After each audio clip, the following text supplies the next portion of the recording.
দীর্ঘদিন ধরে ড্রেনের নোংরা জলে রাস্তা ডুবে থাকায় চরম দুর্ভোগে তুলসীহাটা গ্রাম পঞ্চায়েতের নয়াটোলা ও নিউ মার্কেট সংলগ্ন ঘোষপাড়ার বাসিন্দারা। অভিযোগ, প্রায় 2 বছর ধরে সমস্যার স্থায়ী সমাধান না হওয়ায় বৃহস্পতিবার সকালে বাসিন্দারা রাস্তায় জমে থাকা নোংরা জলে নেমে বিক্ষোভ দেখান। তাদের দাবি, জল নিকাশির অভাবে দুর্গন্ধ, মশা মাছির উপদ্রব বেড়েছে, বাড়িঘর ক্ষতিগ্রস্ত হচ্ছে এবং প্রতিদিন নোংরা জল পেরিয়ে যাতায়াতে সাধারণ মানুষ ভোগান্তির শিকার হচ্ছেন। জবাব চাই। কোনো রকম কোনো স্টেপ নেওয়া হয়নি কেন? আমরা জবাব চাই। এইভাবে বাড়িঘরের অবস্থা, বাড়িঘরে জল ঢুকে আছে, মশা মাছি নোংরা, এগুলোর জবাব কে দিবে? আমরা জবাব চাই। আমরা বিভিন্ন কমপ্লেন করেছি, কিন্তু সময়ের পর সময় নেওয়া হচ্ছে। 3 মাস, 6 মাস, 1 মাস ওয়েট করা হচ্ছে। জবাব চাই।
এখানে নৌকো চলাচল করছিল আগে, এখনো চলছে দেখতে পাচ্ছি।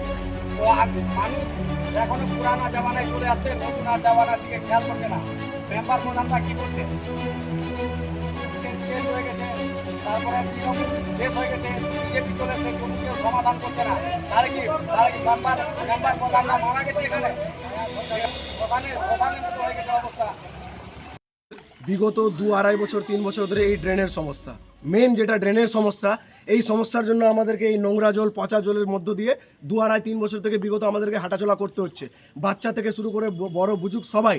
তো এই যে এই ড্রেনের সমস্যাটা, এটার জন্য আমরা বহুবার প্রধান মহাশয়, বিডিও মহাশয় সবার কাছে যত রকম চেষ্টা করেছি, ওনারা কোনো কর্ণপাত করেননি। কেন করেননি? আমার প্রশ্ন সেটাই। এবারও রিসেন্ট আমাদের যাওয়া হয়েছে, ওনারা আবার 3 মাসের সময় নিয়েছেন। এর আগে সেম ভাবে বলা হয়েছিল 2-3 মাসের মধ্যে এই প্রবলেমটা সর্ট আউট করা হবে, কিন্তু ওনারা স্টেপ নিচ্ছেন না কেন? ওয়াই?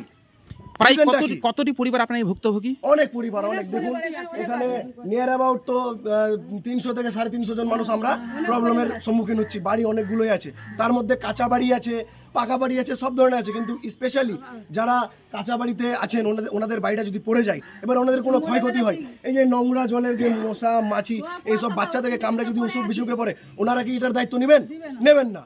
ওনারা কোনো ব্যবস্থা করছেন না কেন? আমরা সেটার জবাব চাই। মানে জলটা রাস্তার মধ্যে আটকে কেন রয়েছে? জলটা মেন যেটা অ্যাকচুয়াল সমস্যা, আমাদের ড্রেনটা পুরোপুরিভাবে নষ্ট হয়ে গেছে, ডাউন হয়ে গেছে, নিচু হয়ে গেছে। ড্রেনটাকে উঁচু করতে হবে, প্লাস ওই যে সামনের ড্রেনটা, ওই ড্রেনটা থেকে আমরা বহুদিন আগে এই প্রস্তাবটা রেখেছিলাম যে গৌতম মামার চায়ের দোকান অবধি করা হোক, এটাকে কর্ণপাত করা হয়নি। তারপরে আমরা যখন রিসেন্ট গেলাম, এটাকে ওনারা বলছেন 3 মাসের মধ্যে করে দিবেন, কিন্তু এর আগে সেম ভাবে আমাদেরকে বলা হয়েছে, কাজ হয় নাই। এটার ব্যবস্থা আমরা চাই। কি দাবি করছেন এখন আপনারা? এখন আমরা দাবি করছি আমাদের অ্যাট ফার্স্ট ড্রেনটা সুন্দরভাবে করা হোক, যেন জল নিকাশি ব্যবস্থাটা ভালো হয়। এতে মানুষের যাতায়াতের সুবিধা হবে, নোংরা জল জমা থাকবে না, কোনো রকম কোনো বাচ্চা কাচ্চা অসুখে আক্রান্ত হবে না। আমরা সেটাই পার্টিকুলারলি চাই। এখন ড্রেনটা পরিষ্কার হোক এবং হাই হোক, একটু উঁচু হোক। আপনার নাম? আমার নাম ওয়াসিম রাজা। বাড়ি আপনার? বাড়ি আমার তুলসীহাট, আমার বাড়ি এখানে। আমার বাড়িতে জল ঢুকে আছে, আমার ছেলে মেয়েরা ছোট ছোট ছেলে বাচ্চা আছে, স্কুল যেতে পারছে না। আমরা গরিব মানুষ, আমাদের ঘরে জল ঢুকে যাচ্ছে, আমরা ঘুমাতে পারছি না। এমন মশা যাচ্ছে, পানি থেকে জল থেকে উঠে আবার সাপ ঢুকছে, মশা ঢুকছে, আমাদেরকে সারা রাত জাগতে হচ্ছে। আমরা গরিব মানুষ, পয়সার জন্য আমরা দাবা নিতে পারছি না। এমন কষ্ট আমাদের, আমরা ঝড়ি পড়লে বৃষ্টি পড়লে আমরা থালা দিয়ে জল ছিটি। হ্যাঁ, আমাদের বাচ্চারা স্কুল যেতে পারে না, পারছে না, এবং আমি ভালো নাই। আমি এই জল খিচে খিচে আমার শরীর খারাপ, আকদিন আমি ভালো থাকছি না।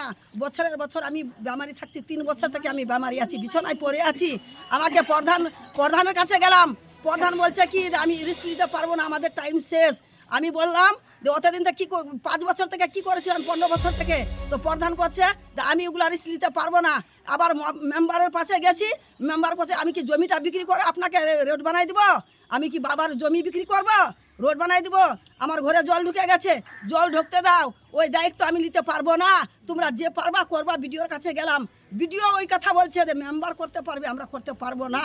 হ্যাঁ, বিডিওর সঙ্গে আমি কথা বলে এসছি, বিডিও কোনো কানগিরাজ নিল না। তখন আমি আসছে বাড়ি থেকে কান্নাকাটি করলাম, অনেক কান্নাকাটি করেছি, কিন্তু আমার কোনো কই কথা নিচ্ছে না। আমার যে শরীর খারাপ, আমার বাচ্চা, ছোট ছোট বাচ্চারা উসকে পড়ে থাকছে, আমার বৌমা পড়ে আছে, আমার ছেলে পড়ে আছে, আমি পড়ে আছি।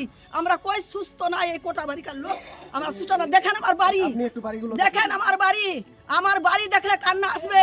জল ঢুকে গেছে আমার বাড়িতে, আমার কোনো পাকা বাড়ি নাই। আমার এই দেখেন বাত্তিটা কি আমার জল ঢুকে গেছে, সাপ ঢুকে গেছিল সেদিন, সাপে আমাকে বাঁচাই দিয়েছে। ছোট ছোট বাচ্চার ঘেরকে সাপ কাটে তবে বাচ্চাটি বাঁচবে? হ্যাঁ, এমন কষ্ট হচ্ছে আমার। মেম্বারও কথা শুনছে না, প্রধানও কথা শুনছে না। আমার ভিতরে জানটা চলে যাচ্ছে, এই পানির মধ্যে থাকে, মশাই কামড় দিচ্ছে, মাছিয়ে কামড় দিচ্ছে, কিন্তু আমি শান্তি পাচ্ছি না। 3 বছর থেকে শান্তি পাচ্ছি না। আপনার নাম কি কাকা? আমার নাম মনসুরা বিবি, বাড়ি আপনার? আমার এইখানে নয়তলা।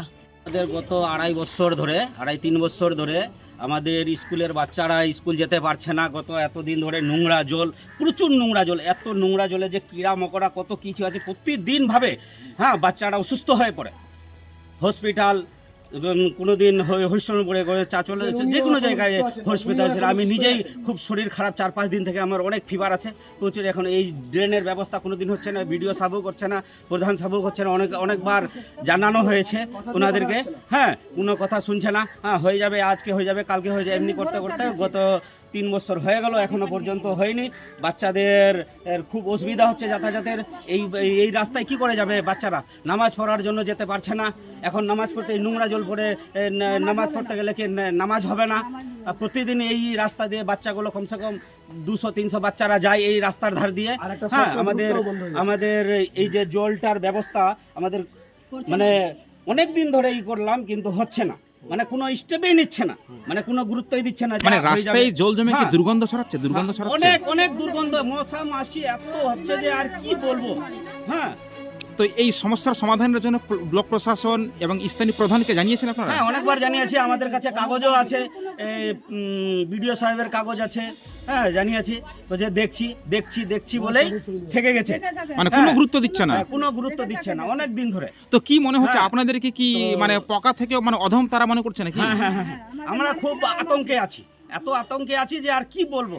বলছি এই যে নোংরা জলে আপনারা যে প্রতিদিন হাঁটাচলা করছেন, হ্যাঁ, অনেক সবাই বাচ্চাগুলো অসুস্থ হয়ে পড়ছে, যে সবাই যাকে জিজ্ঞাসা করুন সবাই অনেকগুলো মানুষ অসুস্থ হয়ে পড়ছে প্রতিদিন, কেউ না কেউ পড়তে থাকে। তো বিশেষ করে আপনাদের এই যে 1 হাঁটু জল, এটা কি বর্ষার সময় হচ্ছে? না, প্রতিদিন ডেলি, মানে সারা বছরই? সারা বছরে, দীর্ঘত 2.5 বছর ধরে এই যে ড্রেনটা যে বন্ধ হয়ে গেছে, সাফ সুতরা কোনোদিন হয় না, জানালেও হয় না, মানে প্রতিদিন এমনি হয়ে থাকে। আপনাদের কোনো বিকল্প রাস্তা নেই? নাই, বলবো কোনো রাস্তা নেই। আপনি দেখে নেন 2 সাইডে, মানে ওই সাইডে উঁচু, এই সাইডে উঁচু, নিচে সামনে মধ্যখানে একবারে নিচু করে। বলছি এই রাস্তা দিয়ে কোনো টোটো বা অ্যাম্বুলেন্স ঢুকতে পারবে? না, এখন ঢুকতে পারবে না। আগে ঢুকছিল, রাস্তাটা ভালো ছিল, চৌড়াও ছিল, ইস্যু ছিল।